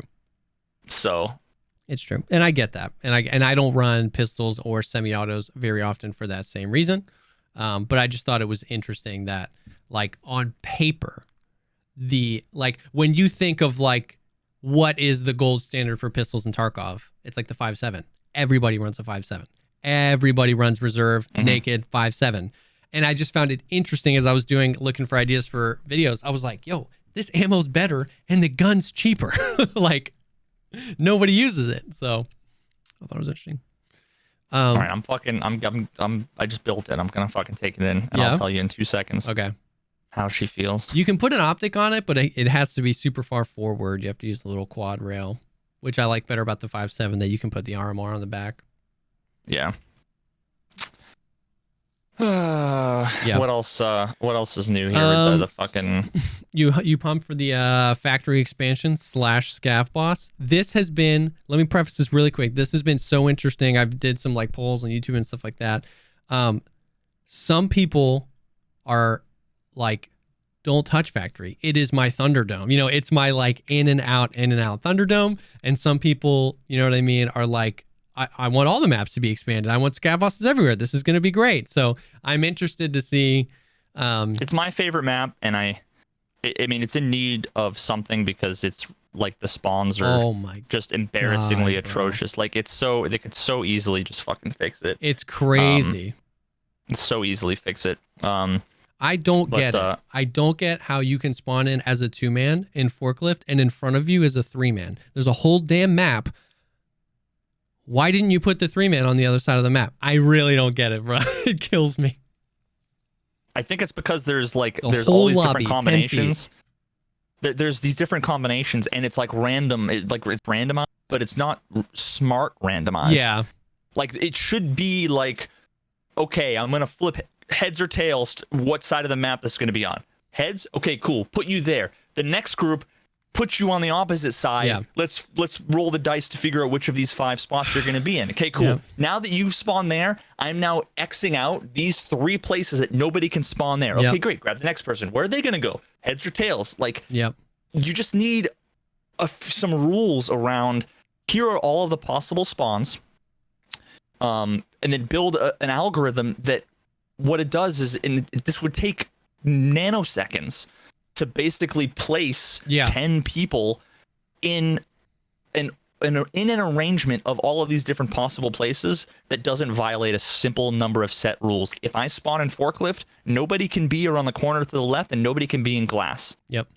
And there's enough spawns and so few people on factory to make that happen. This isn't like we're asking for the world. There's a maximum of 5 players on factory, and there's way more than 5 spawns, bro. Like it's not over by gate 3. Yeah. Like right now, underground. If I just did, let's say 5. Over by gate 3, underground in the middle, forklifts all the way in the back by gate 1 or whatever. Yeah, I know gate exactly 0. what you're talking about. And then like a red blinky light. Yep. Where you're not gonna have anybody spawn, turn, and aim. Yep. I hate that every single map I go to, I literally run 4 steps and I aim, and you see somebody run by, and I go tap. Yep. And it's like, this just shouldn't happen. Nope. Yeah, but so anyway, so factory expansion and scav boss. you're pumped? Like I know that was your Thunderdome for a long time. Like just as long as they don't fuck my baby up here, yeah. But this has been the interesting thing. It's like Factory was the first map, right? It was Factory and Customs. Like just day one, you could play Factory and Customs. Am I wrong? I think it was Factory Woods. Oh, maybe you're right. Anyways, Factory was like OG. And so, man, so like they're going to suffer from this so hardcore. No matter what BSG wants Factory to be, they probably have notes dating back to like 2014 where they were sketching out Factory and they were like, they wanted it to be this, but with only limited resources, they gave us what we have now. They haven't touched Factory in 4 years. No matter what they want it to be, people are going to freak out about it. You know what I mean? Because they've played it one way for so long. So I'm really interested to see what their vision for Factory is. Are they going to add more open areas? Is it going to be like just Factory 4 times the size, but it's just all close, tight corners and you're just stressed the whole time you're in there? I'm actually down either way, but I'm really interested to see like if this is a continuation of their vision of what it's always been for Factory. I feel like people are going to get a little hurt no matter what direction it goes. But so the way that I see like if somebody was like design an expansion right now, what I see is something just got unplugged in Windows. The whole area, you know where the breach door is, like adjacent to forklifts. There's that breach door there, and then like underground. Yep. That corner, it's almost like Factory is like a big rectangle, or maybe like an L shape. Yeah. So it's the entire rest of the L could be filled in. So I can picture a whole other second story. Imagine running on the scaffolding all the way over to where you're like above breach room. Yep. Imagine if there was just like a door and a hallway there and that whole thing was opened up. Similar to how they opened up the customs, like all those buildings that we've been in a million times where there were like all of a sudden there's doors and rooms there. Opposite of forklifts, there's that door that only scavs can open up. And it's like I've seen twice. That right there, imagine if that opened up to a room and then that was connected around in the back with forklift, so that now at least if you spawn on forklift, you can like turn around and go backwards around the other way, or if it went underground and connected underground, or went up to a second floor. Dude. That to me seems like the logical way to expand Factory. Yeah, that'd be dope. It'd be really interesting. I just hope they come up with something that isn't like, I just don't want it to be Killa ×2. Yeah, that's exactly what I was gonna say. Is that like Killa feels like the Factory boss? You know, like the one solo tanky, you know, big gun, big high capacity mags. Like he seems like the Factory boss. So I hope it's not Killa 2.0 because it can't be Gluhar. You know what I mean? It can't be like it's me and 11 of my dudes on Factory. Like you would just get rolled every time. So. And then it's going to be really interesting. Like we've talked about this a million times before, how like I wish the Scav boss was a guarantee, but just not at the start of the raid, because Factory is going to be, if it's a 40% spawn chance like Gluhar or Sturman is, it's just going to be Factory farm central. Like with a Factory key, at least the map in right now, you're never like more than 15 feet from an extract. And if you just like spawn, kill the dude, extract, like it's just going to be, I'd love it if like, sometimes he spawns in 15 minutes into a factory, right? You know what I mean? Like, and it would incentivize you to kind of stay in. And the way that I would design that is basically like, it would be similar to where the player spawns are, to try to solve the problem of like, you don't want him to spawn fucking literally on you. I don't know if you saw my tweet that I did a couple weeks ago when I was doing the guide, and I had labs up, was the last one only because I did labs, but I forgot to restart the quest. Did you see that video? Yes. Where I fucking run down, instantly spawn it on labs, run downstairs, open the door, look down the hallway, cleared the hallway, visually clear it, turn around, close the door, and instantly hear shuffle to my right because 3 fucking raiders spawned. And it scared me, so I accidentally hit prone. I'm like, what the fuck? And then they just laid into me. Yep. So what I would want to do is like, imagine if it was like gate 0, forklifts, gate 3 or whatever, like those 3 places. Imagine if there was a radius where if there are any players within a certain distance, spawn equals false. Yes. You know, like, so that you can't just like camp it and farm it. Nope. And then every couple of minutes, you like the game would just say, is anybody in this zone? No, nobody's in this zone. Spawn them. And then all of a sudden the unopenable door opens up and he walks through and it's fucking on. You know what I mean? Like, that's the right way to do it. Don't make them appear in the middle of the map. Because I just cleared that fucking room. Don't fill it with things now that I just visually cleared it, you know? I'm sure that there's like a million decisions behind it, but I'm surprised they don't have like spawn closets. Like I was watching some videos on like Star Citizen and the development roadmap that they updated, and they talked about that. Like they're like, yeah, we want to implement spawn closets so that we can spawn in enemies without them being on top of you. And of course, I get that they're the raider hallway of the fucking I guess garage that's doors true. and labs. That they already have a few, but like that, you know, when I don't know. I played a lot of like Destiny, and there were like these. Of course, now they were farmable. You could just sit there and you'd have the ads just come out and come out and come out. But like you could mix that with some proximity if there's a player nearby. But it's surprising, that they don't. The AI, just like if you look one way to initiate the spawn and quickly turn around, you just see them descend from heaven and like wreck you.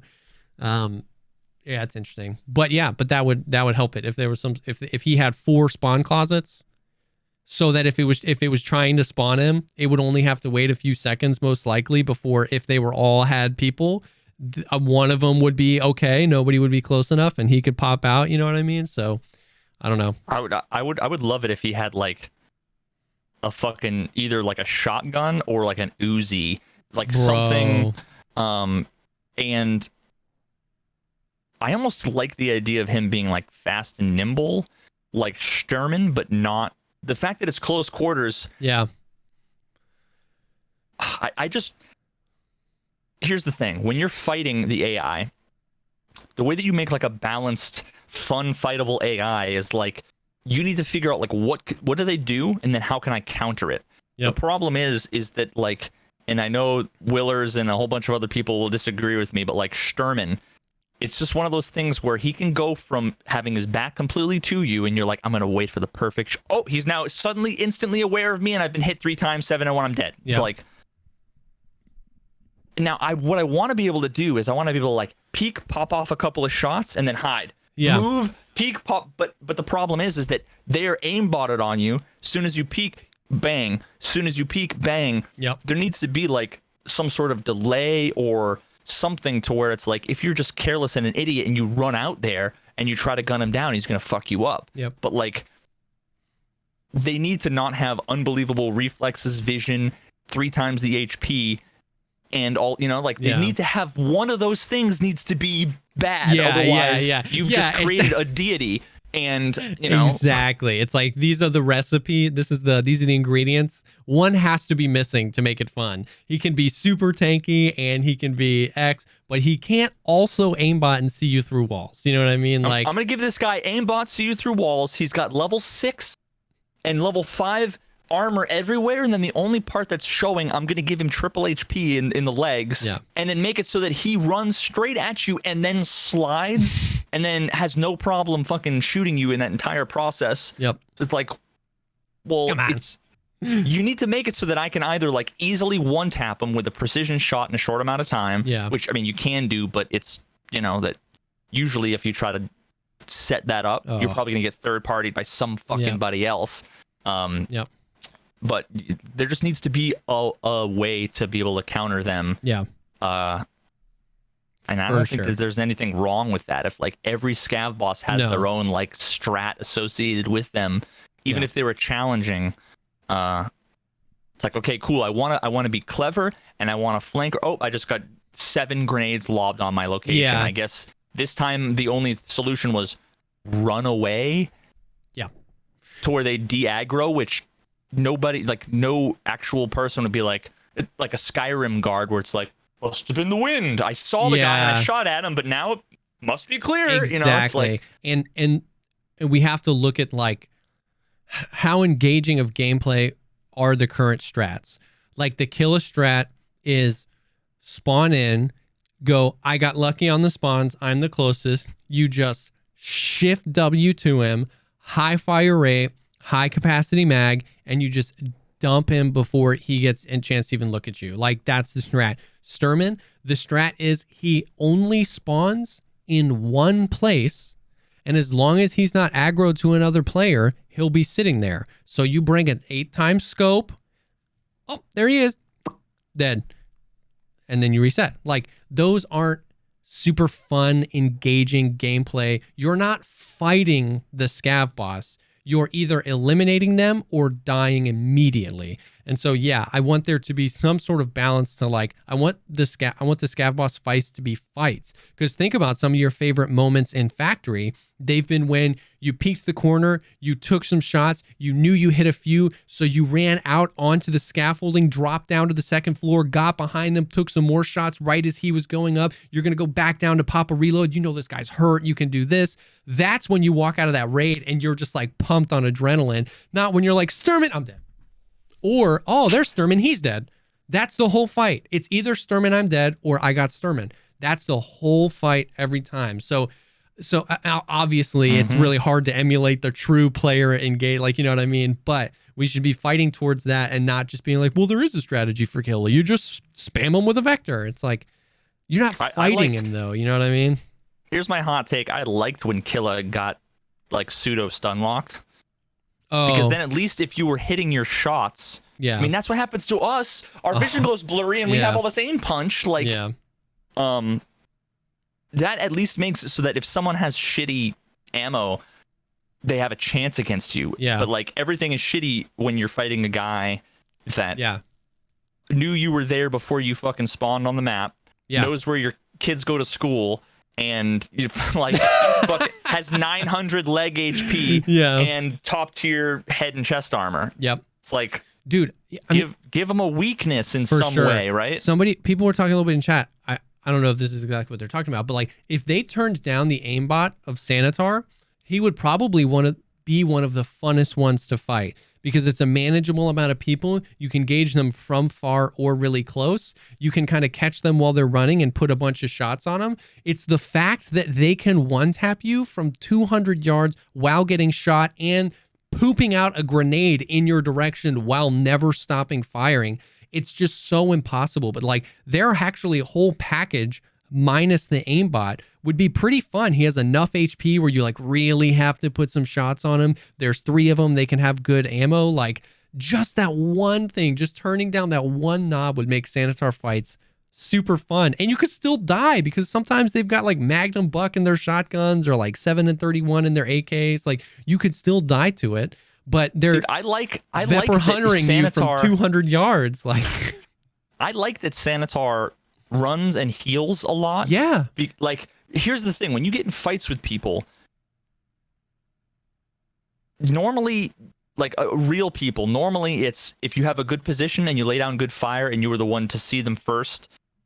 You have like a short period of time where you can like try to get in cover or whatever, unless they like one tapped you. But you like literally can't one tap.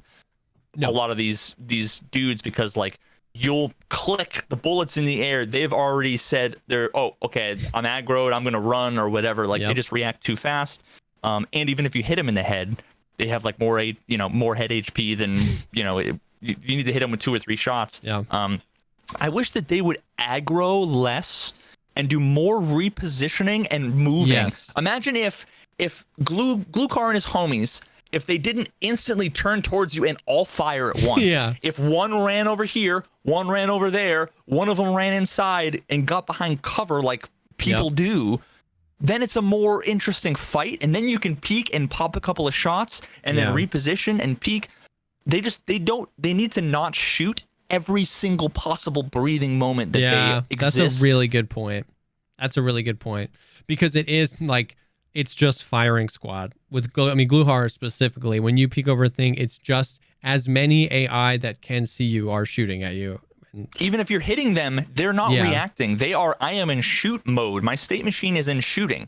So they are just shooting. It needs to be like if they pop off one round and then you hit them, they should be like fuck, and back up and reposition. Imagine, don't just take it. Imagine, you see him outside of like Black Knight, and you take a shot at one of them turns out to do fire, the other 6 of them split, and just like some of them go to White Knight, some of them go to Black Knight, some of them are trying to shoot you from long range, some of them are just like waiting for you. Like, that fight would be that would be so sick, yeah. dude. Instead you drop one and then they all go and then you're dead, and you're dead. You just have grenades raining in and instant headshots. Yeah. And it's like, it's just cheesy as fuck, because then the only way to like fight them, either they're brain dead and you can just mow them all down, or you end up with the one scenario where it's like, all right, I'm gonna peek, pop, headshot. Okay, I'm gonna wait 40 fucking minutes while they get aggroed to a bunch of other things and they forget I exist, and then I'm gonna peek, one shot. Okay, cool. And let me wait 15 more minutes before somebody else comes in and kills the rest of them, or they get, like, no, it just doesn't. It doesn't make for fun and engaging gameplay most of the time. Yeah, the more that I think about it, that analogy that we said, where it's like, here's the holy trinity of scav boss. You can only pick 2. The more that we talk about that, the more that I realize that like so many of the scav bosses are close. BSG just needs to pick one and dial it down. Turn down, Sanadar's aimbot, turn down Gluhar's aggro, and make them just run around a little bit more. Like, they're all pretty close to being like super fun to fight. You just gotta, come on, give me a little bit. You know what I mean? I feel like turn down their accuracy 10%, their visibility 15%, and their aggro level 15%, and then see how it is. I would be so down for it would that. feel at least 15% better than it does right now. Yeah, that'd be good. Cool, man. I mean, we have a few other stuff, but we're probably closing in on time. I feel like that feels good. There's been a lot. There's been a lot going on in the game. They're definitely in like overdrive mode with like these super, super subtle changes. And I don't want to open that can of worms, but I really wish that there was just like a change log somewhere. Like, it doesn't have to be like Nikita, a feather pen writing out patch notes. Like, I just wish that there was a place where you could just see everything. You know what I mean? Like, I don't know. Yeah, unfortunately, I think that's one of those things that it would take twice as long to get any of those little things done, because now you have to document every little thing and make sure that gets communicated and then put it up somewhere, and then you get bogged down in the why did you do that? It's like, that's the thing though. Like, you're damned if you do and you're damned if you don't. For sure. And I empathize with that, but like I'm in a 50-50. Like, I think it's like just put it. I feel like that's better than, you don't have to like, Nikita doesn't have to get on a soapbox and be like, okay, we're adding this craft because you're trying to see this and we're trying to see how it affects this. It's just like, I just feel like it would take, I'm not a developer, but you know what I mean? It's just like, change log. We added these 3 crafts to the hideout. Post. Maybe there's like a forum or a then place. Reddit blows up with all of the people complaining. Yeah. Whereas at least if they sneak shit in, maybe it'll be good and maybe people will like it and not fucking harass me. You know what I mean? Like, that's honestly, they just want to fucking mess around with stuff and they don't want anybody's opinion. They just want to see how the animals in the cages respond to the fucking experiment. What I'm concerned about, though, I get that, but what I'm concerned about is that the people that find those things first are streamers, and then the streamers announce them. And so it feels like streamers know everything. It just, I'm feeling like long term they're just doing this, they're just shoveling it on to the whole, like, streamers get to change things, streamers get to learn things first, streamers get to do that. I get that it's nuanced, but it's what's happened. It's a streamer. When everything I find out about the game is a streamer tweeting it out. You know what I mean? And it just, because where else are you going to get it from? It's not like it's on ABC News. No, you either are going to get it from streamers because we are or the ones them. with That's the what megaphone. They're the one that can do it. Except they're historically really bad at communicating things, A. Yeah. And B, it's a lot of work for them to have to communicate shit. So that's why I kind of am like, yeah, people are going to believe the streamer bullshit, probably, know everything, regardless. Yeah. I don't know. And it's just, Yeah, and it's one of those things where like I really can. I mean, neither of us are actually like actively talking to Nikita about this, so I don't really know, but I really can't empathize with that, where it's like, if we just put it out there, then maybe if it's just an accepted change, then everybody moves on and it doesn't have to make the front page of Reddit. You know what I mean? So I get it. I just personally, I wish that there was a place. Think about the Tarkov community and think about the least controversial thing that you could think of. Yeah. And then imagine how many people would fucking about it, and then how it would just distract you all fucking day long. Yeah. I guess it's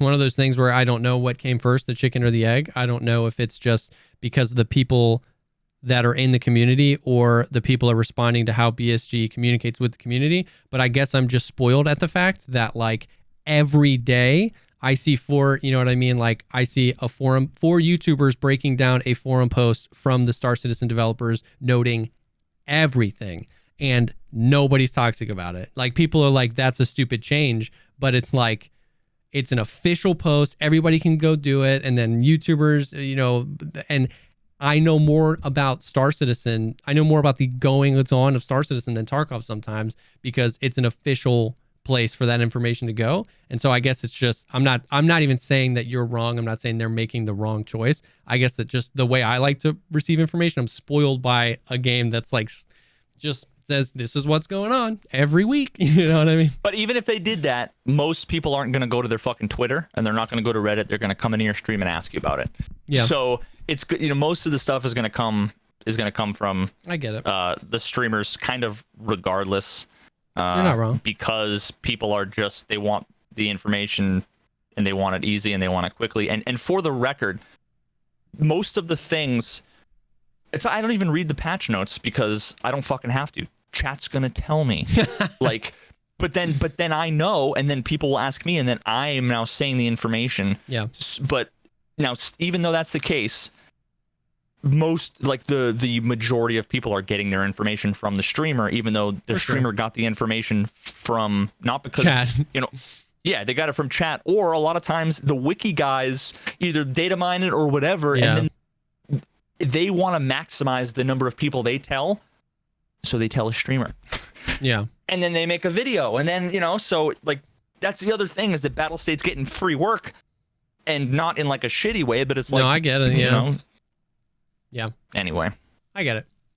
Anyways, all that to say, there's been a lot going on. It feels like a lot more than in past years, where like a wipe happens and, you know, a month or two in, we're just like, when's new stuff? But it feels like every other day there's either a new craft or a new quest, or they change, you know, they added the Sturman quest where you have to kill them 30 times to unlock the Mark 18. Like, stuff seems to be shuffling around a little bit more. And for better or for worse, I like it. I like it. It just keeps it more engaging. It keeps this subconscious, like they're working on stuff. You know what I mean? Like they're testing stuff. At least I feel like there's a subconscious component where it's like, they're active, they're doing stuff. So I like it. So it's been cool. It's been back.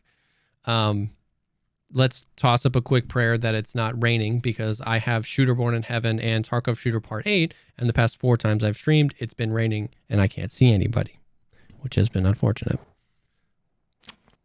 Feels badman. But cool. Anything else that you wanted to touch on, go over, or anything like that? No, I'll have to. I think next time maybe want to get into a little bit about my little ocarina time. Oh yes, dude. Because so if you like getting Tarkov, and the reason why I made getting Tarkov was because I love consuming long form content. I love here's the progression of the world record for fucking Super Mario 64. Yes. Like, it started in fucking 1992. You know, like, I love that shit. Do I. So that's the reason why I did getting Tarkov. And then, but this whole speedrunning thing is now turned into a project where the whole point is going to be, first of all, speedrunning stuff. And I'm not doing this because I am trying to be like what's it called when you're trying to take advantage of like what's hot? Like cloud chasing or anything? Not that, like, I'm not trying to just like jump on the hype train. Yeah, jump on like the bandwagon. I'm excited by the hype train, so I do what I'm excited about, right? Like I just dive into it, and I'm a content creator, so I just want to make content. Yeah, bandwagon. I'm not trying to like bandwagon. But I mean, obviously, like you look at how many of those speedrun videos. I don't know if you've ever watched any of them, but there's a few channels that I can, if you guys are interested. I've watched all of their videos, and all I do all day is fucking refresh YouTube and wait for like a new one to come out. Whether it's Summoning Salt, Carl Jobst, Emp Lemon, and there's more that I'm sure I just can't think of off the top of my head, but I just love their world record breakdown or the progressions of whatever, or you know, all that stuff. So they get millions and millions and millions and millions of views. Every time Super Mario world record gets broken, it's like a 10 million view thing, and it's because it's so fucking cool and exciting. I'm not like chasing the views because I'm probably gonna lose subscribers and get, you know, like every time I delve out of Tarkov land, everybody gets butthurt, you know, whatever, fuck it. Because I know that the quieter, either majority or minority or whatever will enjoy it button and won't comment, you know, as a salty asshole. But what I want to do is basically say, we've all been watching these speedrunners do this godly stuff, and we're all interested in it from afar. But if you're anything like me, you're watching that going, I feel like I could do that. So I want to be I'm going to be the guinea pig, where it's like, I'm someone who likes learning new things and who's pretty good at learning. I mean, I just fucking go balls deep into shit, and you know, if I'm excited about it, I get pretty good at it, and if I don't get good at it, I don't like it, and I drop it on the floor. So it's not to say like I get good at everything I do. You only see the survivors. Yeah, exactly, you know? exactly. All the things I you know, calligraphy, you don't see me doing calligraphy because I didn't fucking enjoy it and I sucked at it when I tried it back in the day. But every month I want to focus on a game. I'm gonna have a coach that is a pro basically, and I'm only doing this because 3 of my newest content creator associates, and you know, I don't know if I can call them friends, but homies, are all people who have either currently or have many times held world records in speedrunning. So there's Danny B, who we had on here before. He's been, and this is one of those things like, I'm like, I don't want to bother you guys, you know, let me ask you a couple questions here and there. He's like, bro, let's get in a call, we'll fucking work out these strats, like all this stuff. He's totally like taking me under his wing. So he is the Ocarina of Time fucking master. God. So that's where I'm spending the next month. I'm going balls deep. We chose together, but it was like informed by his expertise. He said this category is the one that would be the best for what you're trying to do, because there's some beginner things that we can swap out for some of these impossible elite level things, but it shows this really cool route. And this is what was popular a year or two ago when the height of Ocarina of Time speedrunning was going crazy, and it's a cool run. It's been superseded by other stuff, but you can still do it. And you know, it's like I'm going to be shooting for like a 17-18 minute run. That's crazy. Which is like, it's not like it's a 5-hour 100% run, right? Yeah. But I'm going to be doing the thing where like I leave the Deku tree and go instantly to the Ganon fight as Child Link and kill Ganondorf with a stick. Like cool shit where it's like, you know, and I'm doing the backslides across the fucking Hyrule Field, and it's so sick. So the whole goal is spend a month on a game with a coach and being like going from intense non-casual watcher to throwing my fucking hat, you know, in the ring and see how it is. That's actually gonna be sick. And then basically be like, here are all the things that are easy, that looked easy. Here are all the things that I don't even realize when the people are fucking sliding, bro. I'm sure you've seen like when they slash against the wall and they just like. I didn't know Nintendo 64 controllers had that much precision, where like you need to hold the stick like that. Oh my! Like if this was 0 and this is 100%, it's like between 1 and 2%. That's crazy. Otherwise, you need to like hold it. And it's like, you know how hard it is, like when your fingers are sweaty to and maintain you have to like, that. and you have to like do this button combination, frame perfect thing, and then hold it. And it's like, and you see they're just sitting there like talking with their chat and whatever. And now I'm looking at their fucking thumb and I'm realizing, holy shit, they're holding this perfect fucking angle, and all the little things around like holding the stick straight up and straight down is what most of your fucking run is doing. Turning around straight, making sure you do it precisely so that you need to turn 90 degrees or 180 degrees, not 182 degrees. So the notches in the controller actually matter.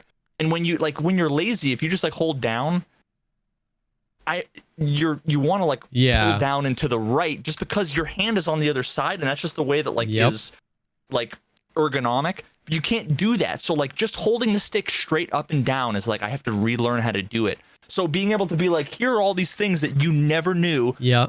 You know, and then also here's my run at the end. I'm on a fucking train. Here's my 397th on the fucking leaderboard. Bro. Thank you. And then now I'm gonna talk to Cheese and do Super Mario 64. He just broke the world record like 3 or 4 days ago for 120 star. So I'm gonna do a run for that. I'm gonna talk to Carl Jobst, who has done a bunch of really cool breakdowns and has speedrun and held records in Perfect Dark, GoldenEye. So GoldenEye's gonna be my third one, but then also Doom.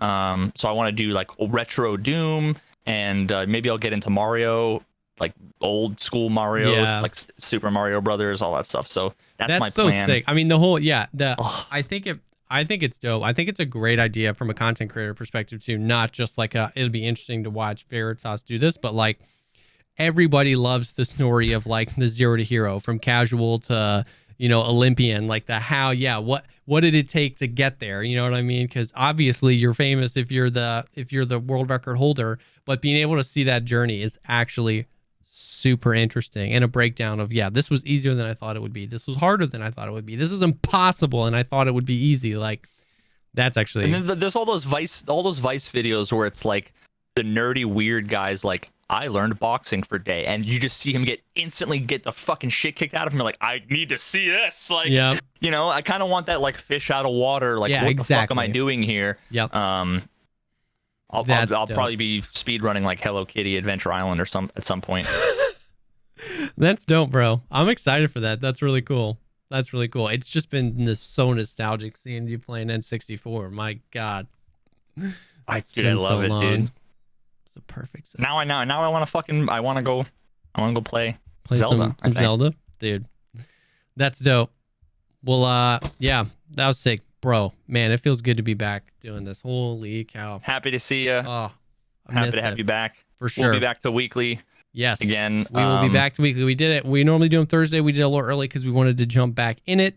But we're going to be doing it back to weekly. It's been crazy between Christmas, the drops event, the wipe.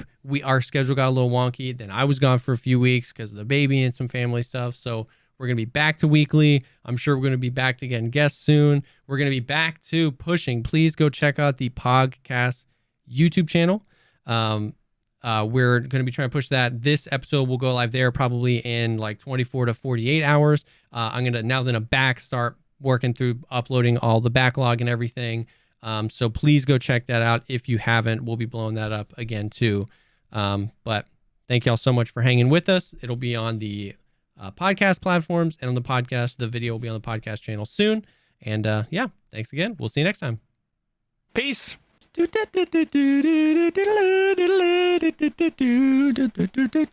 Fucking A, dude.